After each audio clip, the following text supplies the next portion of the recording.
Groaned, holding his pounding head. God, why did he ever drink? Even if the feeling of being drunk was nice, hangovers fucking sucked. Not to mention what he had done to himself. Tom felt awful, knowing Tord would feel even worse if he thought he was the reason. Tom didn't say anything when Matt started limping slightly, seemingly in pain, or Ed rubbing his wrists and thighs constantly. He simply gave them his silent comfort. And even if he puked, Tom was rarely seen sober, and had even bought a flask. Matt watched him intently, stepping in if Tom drank too much. Tom always seemed to do dumb shit when he was drunk. One day, while Tom was surprisingly still sober, they had got a call from the hospital. "Hello?" Ed asked, sitting down on the couch. His smile quickly turned into a frown before he hung up. "Tord's in a really bad condition. They said he might not make it, so we need to go. Now."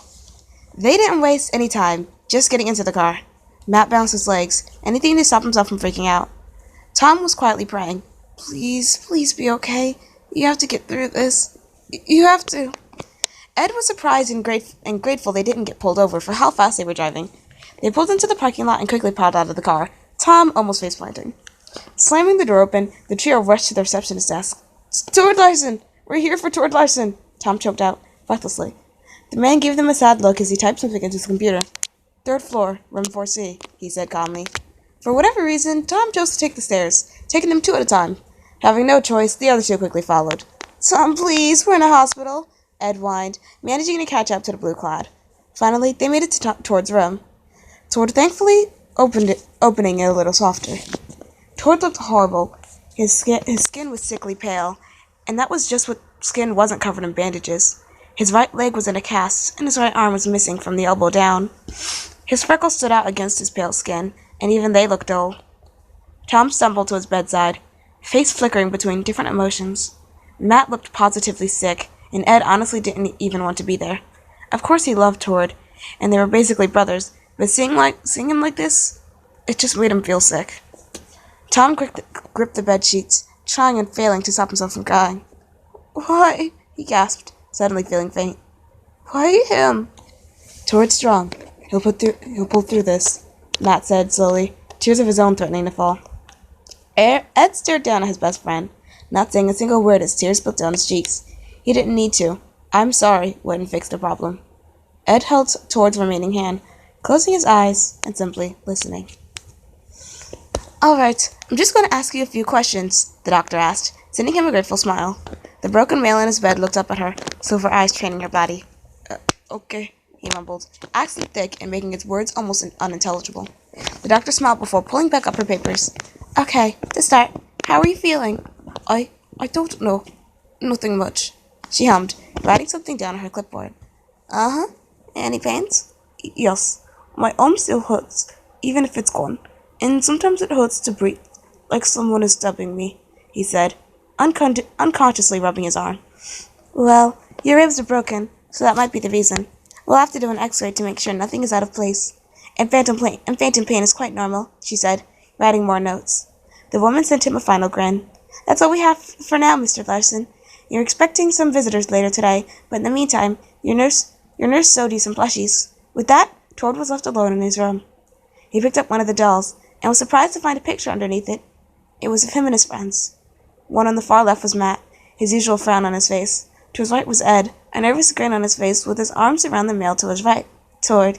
He had a small smile on his face, a spoon and fork in either hand. Tom was the last one, a wide smile stretching across his face. Was he ever that happy? When was the last time they were all able to just have fun? Why was everything always his fault? Sighing, Tord looked back down at the doll in his hand. Thomas. He had a big smile and two black button eyes. Tord brought the doll close to his chest, trying not to cry. To his left was a table with many things on it, the two remaining dolls, a few cards, and a vase filled with his favorite flowers, cardinals, sunflowers, and white roses. They were dying, just like him. With a sigh, Tord lay back down, his chest starting to burn. "Why can't I be normal?" he murmured, closing his eyes. He lay there for what felt like hours, simply unable to sleep. The door to his room opened, but he had no energy to open his eyes and see his visitor. "Maybe if I act like I'm sleeping, it'll just go away," he thought, deciding to at least give it a shot. It sadly did not work. "Hey, Tord, we're back," came the sickly familiar voice of Thomas Ridgewell. He sounded almost hopeless, like he didn't even No, if Tord would ever wake up. It's been a full 2 weeks now. Please wake up soon. He tried to sound happy, but Tord could easily see right through his bullshit. Or hear. There was a sound of chairs on either side of him, letting him know that all of them were there. Oh, how he wanted to just spring up, to let them know he was okay. But he was also scared. Oh, so scared to face them again. They sat in silence for a while. Do you think he'll be okay? Came Ed's voice, hand brushing some hair out of Tord's face. Why was he being so gentle? When was the last time anyone had ever been so gentle with him? Tord's strong. He'll get through this, Matt sighed, gently grabbing Tord's hand. He too sounded sad, voice hoarse as if he had been crying. Was he so useless as to make Matt of all people cry? Tord squeezed Matt's hand back, listening as he gasped. Tord! Ed squeaked. Silver eyes slowly opened, and Tord put on a weak grin. He didn't want them to worry anymore. Thank you, he croaked, sitting up.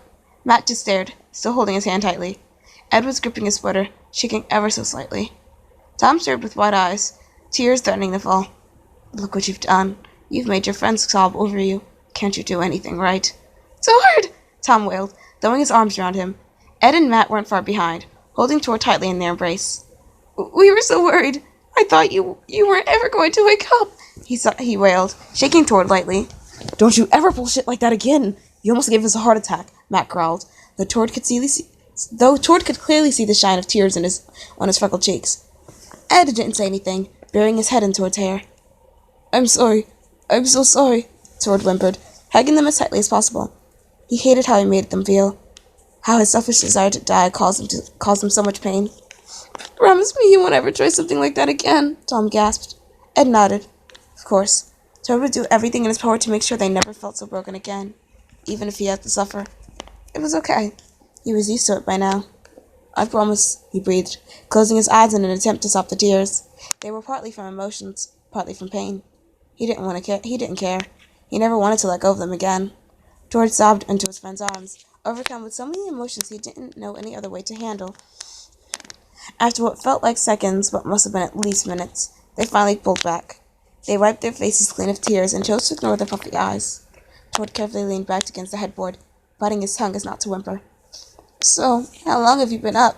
Tom asked after a few moments of silence. I'm not sure.